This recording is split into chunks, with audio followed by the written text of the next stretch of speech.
పుట్టిన దగ్గర నుంచి కట్టి కాలేదాకా సొంత ఇంటి కోసం వెతికి వెతికి అలసిపోయిన ఒక శరణార్థి గురించి చెప్తాను. పుట్టినప్పుడు అది నానిల్లు, తాళిపడిన తర్వాత ఆమె మొగుడిల్లు, ముసల్తానం వచ్చిన తర్వాత అది కొడుకిల్లు. మరి ఆమె ఇల్లు ఎక్కడ? మధ్యలో ఎక్కడో ఇరుకుపోయి జీవితాంతం ఇక్కడో కాలు అక్కడో కాలు వేసి అదే ఇంట్లో ఉన్నట్టు బ్రతికి వెళ్ళిపోయే ఆ మనిషి పేరు అమ్మ. అదొక 60 ఏళ్ల సుదీర్ఘ నరకం. అమ్మంటే పుట్టుకతో ముసలిది కాదు కదా.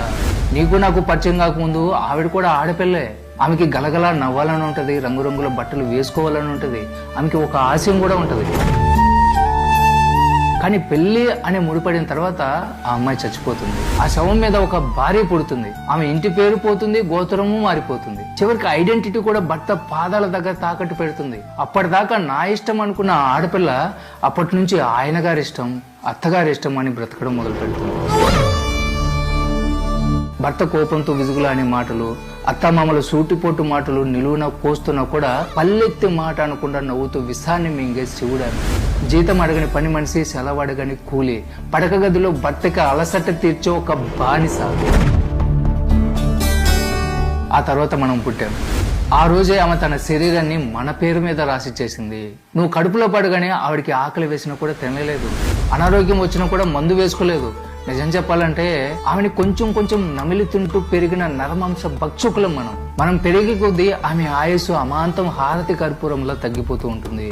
మనమే సిగరెట్ లాగా కాల్చి పీలుస్తా ఉంటాం. కట్ చేస్తే కొడుకు పెళ్ళైపోతుంది.